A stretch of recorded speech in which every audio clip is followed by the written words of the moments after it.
There are times that people will take a verse out of context and turn it into a pretext.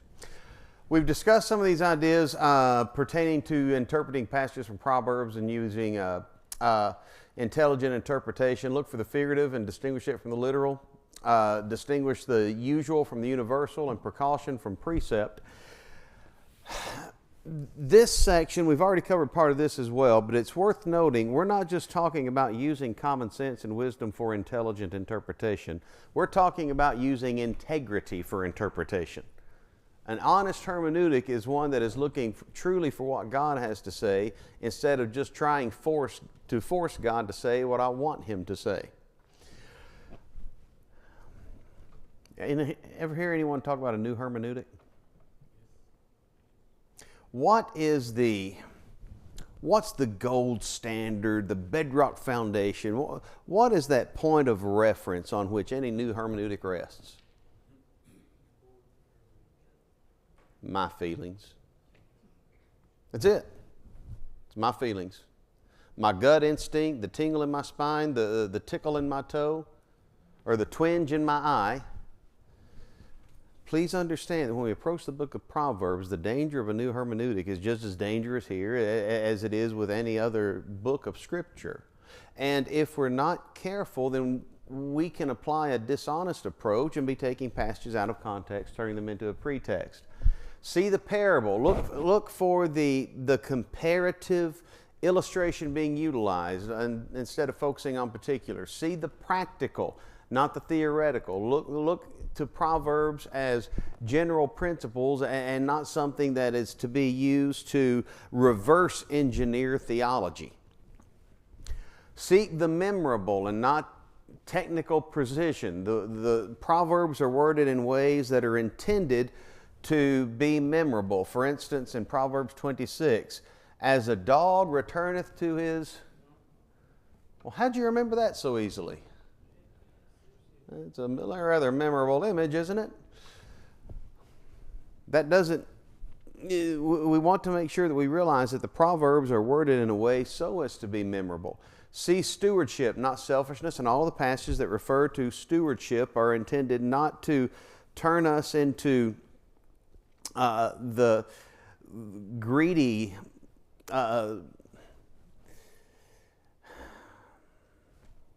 Scrooges.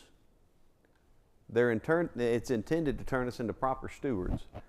Seek the culture, not the confusion. Brother Gage hit on this as he closed last week, hitting on the idea Proverbs 22:11. Also moving forward, talking about the gates of the city, Proverbs 1:21 and so forth. For the grace of his lips, the king shall be his friend. In that culture, to be the friend of the king is going to involve the idea of having a positive reputation. And yes, in that culture, it wasn't as much of a stretch to have a relationship with the higher ups in society. Nowadays, had a conversation with someone just the other day who was talking about he lived on Capitol Hill before they put up the wall to separate the elite and the congressmen from us, the peasants that might go to visit. And here we peasants are voting for them. But the point there being this: we live in a society where there seems to be a growing separation between the elites and the peasants. In the time of Proverbs, yes, there were the higher ups, so to speak. But the point of that was, he that loveth pureness of heart, for the grace of his lips, the king shall be his friend. That's going to develop a strong reputation that makes this person relied upon by those that are of more influence. And then any reference to the gate is going to pertain to a hub of activity, a business or a judicial center. We come to three more ideas that we want to note tonight before we really advance. Seek guidelines, not guarantees. Proverbs 22, picking up at verse 26. Be not thou one of them that strike hands, or of them that are sureties for debts. If thou hast nothing to pay, why should he take away thy bed from under thee? Again, we talk about guidelines, not guarantees. We don't, and we've hit on this one already. We want to understand that what's being given is a general approach to conduct, not a hard and fast rule that if you are ever involved in any kind of a loan or in taking out a loan or in helping someone else secure a loan, then you've sinned. However, if we try to reverse engineer our theology out of Proverbs, we'll arrive at just that conclusion. Proverbs 29:12. If a ruler hearken to lies, all his servants are wicked. We've already illustrated just in the life of David. The king, when David was a young man, was Saul. Did Saul ever hearken to lies? Absolutely. But were all of his servants wicked? No. They were increasingly so over the course of his reign. But the point here being this is a generality. This is a guideline, not a guarantee. See the figurative, not the literal. We've already hit Proverbs 22:11. The same can be said for Proverbs 25, verse 24. As cold waters to a thirsty soul, it's better to dwell in the corner of a housetop than with a brawling woman and in a wide house. Well, is that literal? For some fellas, yeah, it might be. This is intended to be a figurative, memorable description instilled into the mind of a young man yet unmarried, so that he'll look for the kind of bride he needs to find. Hopefully, this instilled in the mind of a young lady yet unmarried will help her decide to be the kind of bride she needs to be. But the description is indeed figurative, not literal. It's not always going to be best to dwell on the corner of a housetop, although the comparison is certainly memorable. Proverbs 23:2, put a knife to thy throat if thou be a man given to appetite. Once again, it's hyperbole, figurative. Look at the advice as general, not exhaustive. Proverbs 16:3, commit thy works unto the Lord, and thy thoughts or thy plans shall be established. The idea being this: when we commit our works and everything we're doing to the Lord, to the Lord's cause, our plans will be established. Anyone ever hear of a fellow named Paul? You get to Acts 16. He had some big plans. He wanted to go into Asia, Bithynia. What did the Holy Ghost say?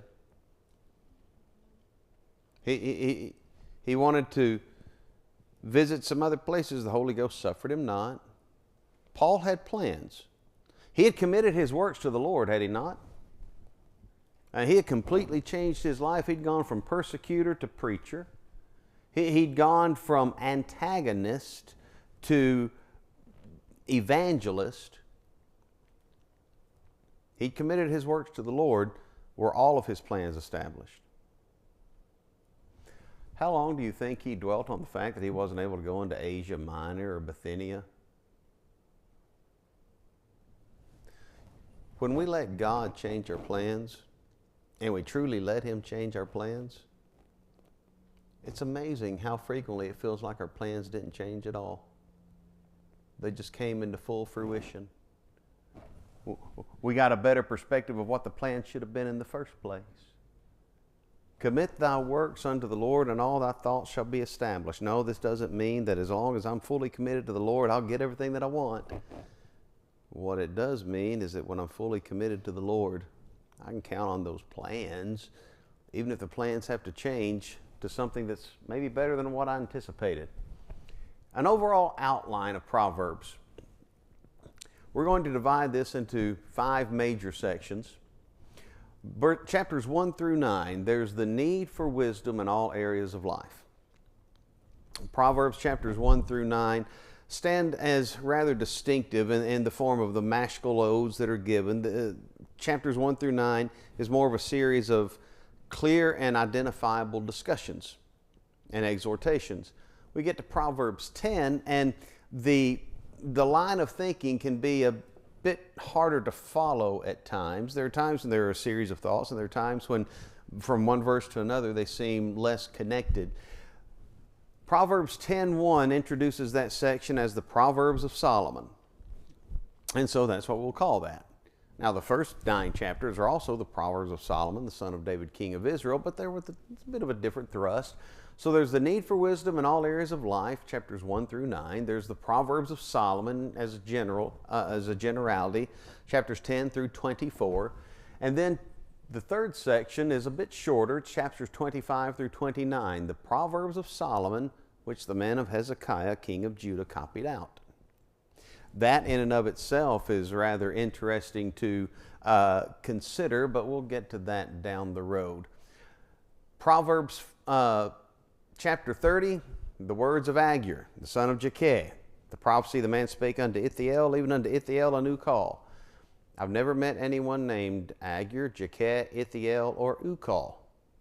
And there's a case to be made that some of these names would be better translated into their word meanings. But Proverbs 30 are the words of Agur. We'll discuss more detail the significance of that name when we get to Proverbs 30. And then Proverbs 31, the words of King Lemuel, the prophecy that his mother taught him. There are those that draw a line of distinction between Proverbs 31 verses 1 through 10 and then 11 and following. But the chapter has strong indications that it comes as a unit. And we'll discuss that in more detail when the time comes. For now, there's an overall outline of the book. Chapters 1 through 9, the need for wisdom in all areas of life. 10 through 24, the Proverbs of Solomon. 25 through 29, the words of Proverbs of Solomon copied by Hezekiah's men. Chapter 30, the words of Agur. Chapter 31, King Lemuel. King Lemuel.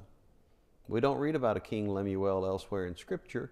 Thus, it'll be worthy of discussing his identity when we get there. For now, a couple of thoughts as we close out our introduction.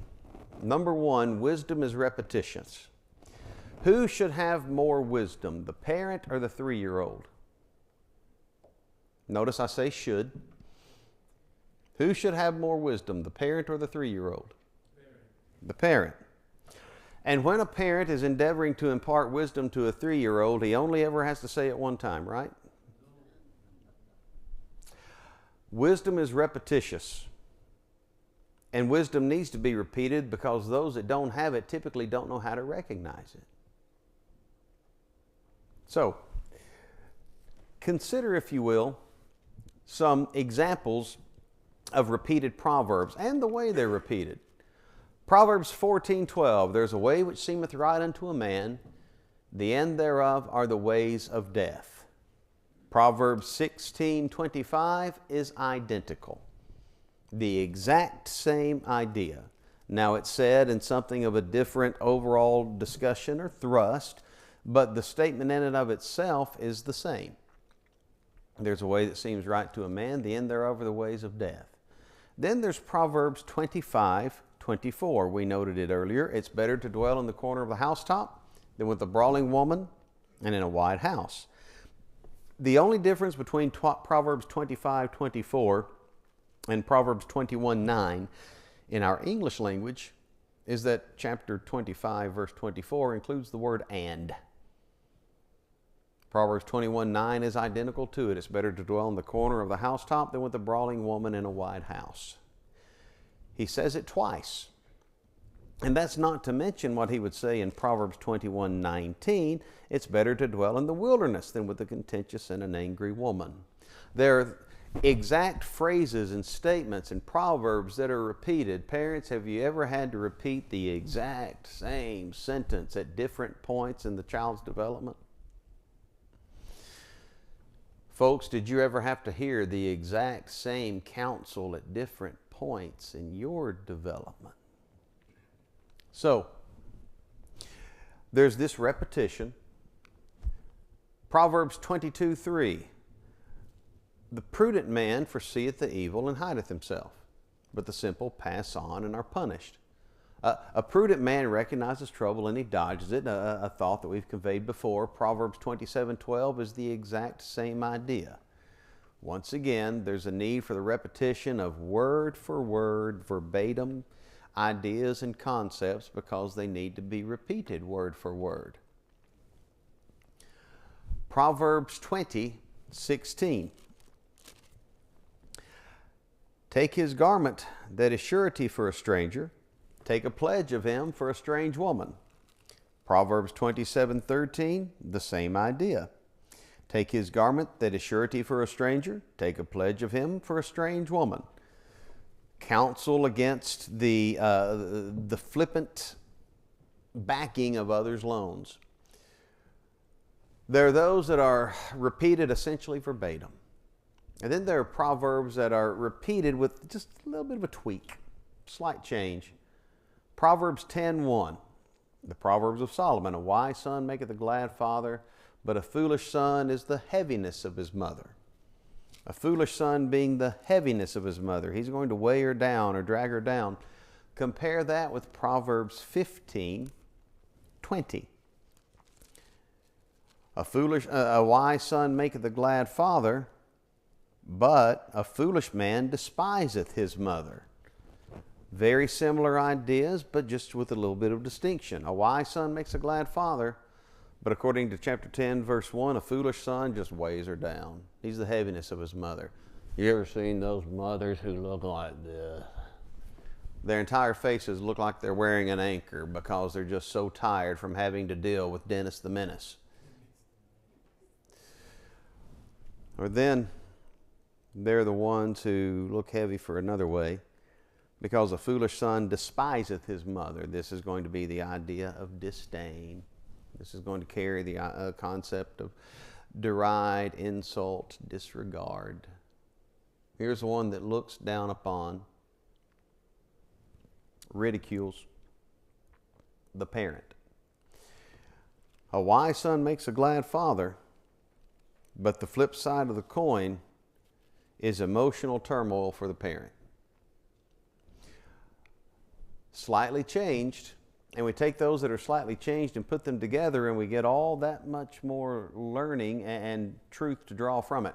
Proverbs 14:20. The poor is hated even of his own neighbor, but the rich hath many friends. This one's not hard to sort. The poor is hated even of his own neighbor. The one that tends to have more need and be able to give less has less knocks on his door. The rich hath many friends. Now, how many people try to develop relationships with those that they perceive as being well off, better off, financially affluent? In other words, how many people are going to suck up and kiss up and try to butter up so that they can take down whatever they can from those that they see as wealthy? Proverbs 19:4, same idea, just slightly different wording. Wealth maketh many friends, but the poor is separated, that is, deserted by his neighbor. Yep, it's a reflection of human nature. Oftentimes, we will determine those with whom we want to spend our time based upon their financial status. This ought to be taken as a warning not to behave in such shallow, superficial ways. It ought to be a warning for the wealthy, because there is the need for caution regarding those that would endeavor to manipulate. It ought to be a warning for the poor, and actually a word of encouragement, because the ones that are willing to be the friend of the poor are genuine in so doing. Like one film character said, beautiful people never know who to trust. Well, the same can be said with the wealthy. Proverbs 16:2. All the ways of man are clean in his own eyes, but the Lord weigheth the spirits.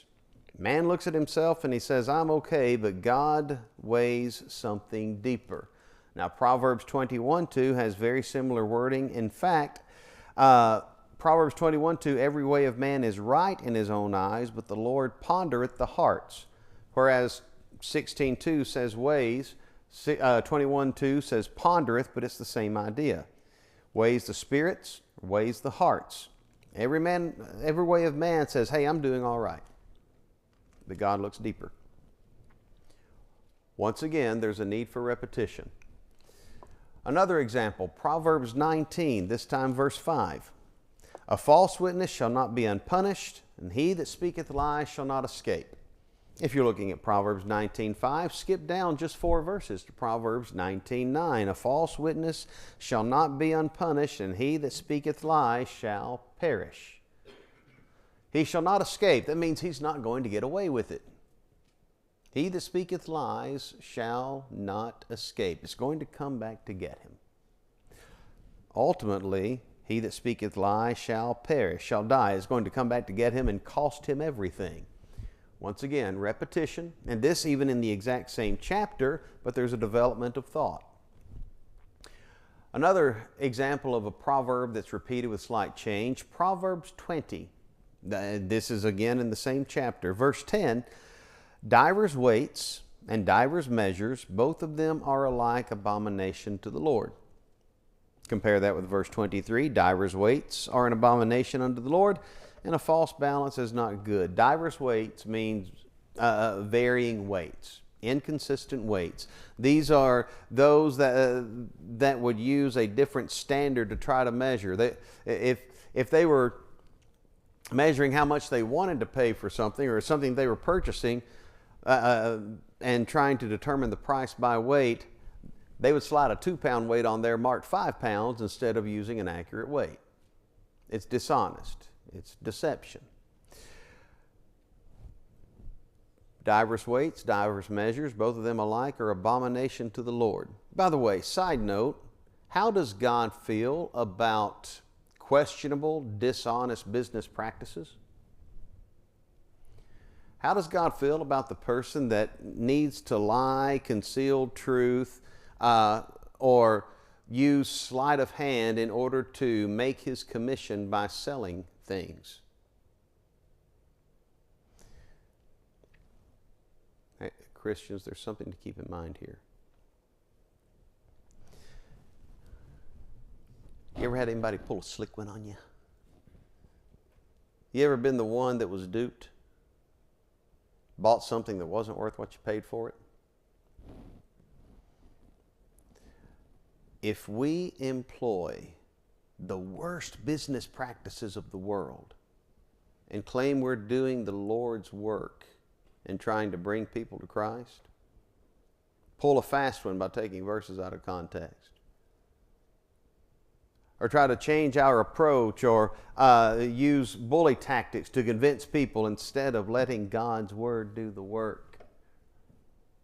The same approaches that are an abomination to the Lord in business are not going to be commended by the Lord when we claim to be doing His will, because all we're doing is soiling His work. Proverbs that are slightly changed.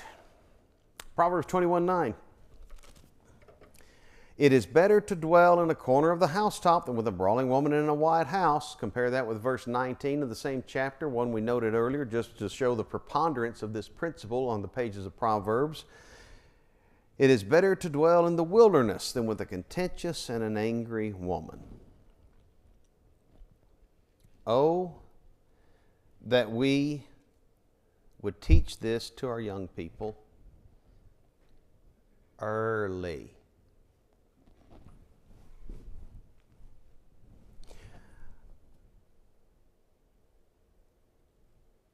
If he realizes that she's that sort of an attitude before the ring is on the finger, so to speak, what can he do? R-U-N. Run.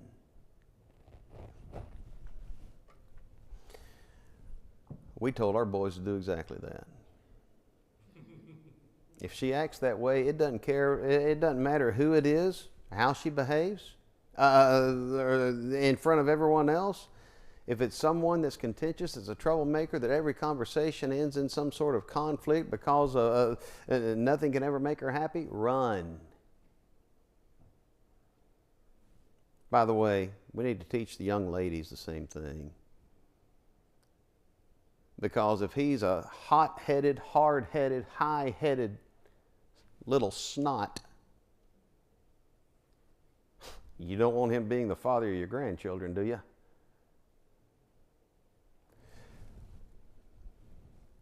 It's okay to teach the next generation to run and to know when to run. Not to quote Kenny Rogers too much, but proverbs that are slightly changed, the idea being repeated with just a little bit of a tweak. Now moving forward, here are some that come in a similar form but with a slightly different sense. Proverbs 10:2.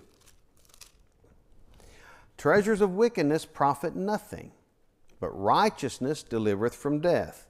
Treasures of wickedness, it's a dead-end road. Righteousness is going to go much further than riches. Now compare that idea with Proverbs 11:4. Riches profit not in the day of wrath, but righteousness delivereth from death. Once again, very similar ideas, a slightly different sense. Instead of treasures of wickedness profit nothing, Proverbs 10:2, in Proverbs 11:4, it's simply riches in general, not just treasures of wickedness, but riches profit not in the day of wrath. If I've put my reliance on treasures of wickedness, Proverbs 10:2, it does no good. But if I put my reliance on riches, whether they're treasures of wickedness or not, obtained honestly, but my trust is in my bank account, once again, it profits not in the day of wrath. It does no good. Another example of repeated but a slightly different sense. Proverbs 13:14. The law of the wise is a fountain of life, to depart from the snares of death. You might compare this with Proverbs 22:3. A prudent man foresees the evil and hides himself. The law of the wise is a fountain of life, and he knows when to depart from the snares of death. He recognizes trouble and he departs from it. Compare that with Proverbs 14:27. The fear of the Lord is a fountain of life, to depart from the snares of death. You take those two verses and put them side by side. One is discussing the law of the wise. The other is discussing the fear of the Lord. By the way, the fear of the Lord is the beginning of wisdom. The law of the wise is going to be the standard by which the wise live. Well, if they're truly wise, then they're going to be motivated by the fear of the Lord. And so these two verses saying essentially the same thing, but at the same time drawing enough of a distinction to help stress the fact that the law of the wise and the fear of the Lord run side by side. Now, Proverbs with similar lines. Sometimes the first line repeats, sometimes the second line repeats, but in the other instances, there are a lot more distinctions. Proverbs 10:15. He that is surety for it, that's chapter 11. Proverbs 10:15. In the rich man's wealth is his strong city. The destruction of the poor is their poverty. Compare that with Proverbs 18:11. The rich man's wealth is his strong city, and as an high wall in his own conceit. The rich man's wealth is his strong city. It's his security. It's his warm blanket. His wealth is where he thinks he's safe. Whereas Proverbs 10:15 stresses the destruction of the poor is their poverty. The poverty of the poor is often their demise, or at least that's what a negative outlook would conclude. Proverbs 18:11, for this rich man, his wealth is a high wall in his own conceit. Now, by the way, for what it's worth, while that idea is repeated, Proverbs 10:15, Proverbs 8:11, it's worth noting that Proverbs 8:11 connects very strongly with verse 12. The rich man's wealth is a strong city. It's a high wall in his own conceit. Before destruction, the heart of man is haughty. How many people are haughty because of their financial status, because of their bank account or their affluence? Before destruction, the heart of man is haughty. Proverbs 27:21.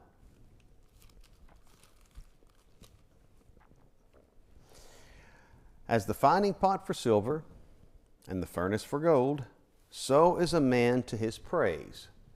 Now compare that with Proverbs 17:3. As the finding pot is for silver and the furnace for gold, but the Lord trieth the hearts. What's the finding pot?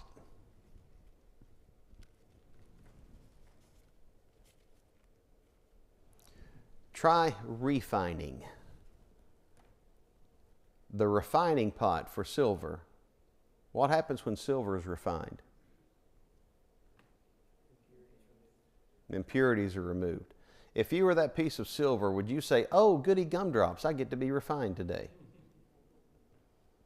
Is it a comfortable process for the silver, if the silver had nerve endings? The finding pot is for silver and the furnace for gold. Do you think the gold enjoys the furnace, so to speak? But it makes it better. The finding pot is for silver, the furnace for gold. That idea used in multiple passages. Now in Proverbs 27:21, here's the application made.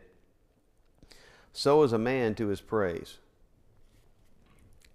You really want to see how pure that silver and gold are? Put them in the refining pot. Put it to the furnace.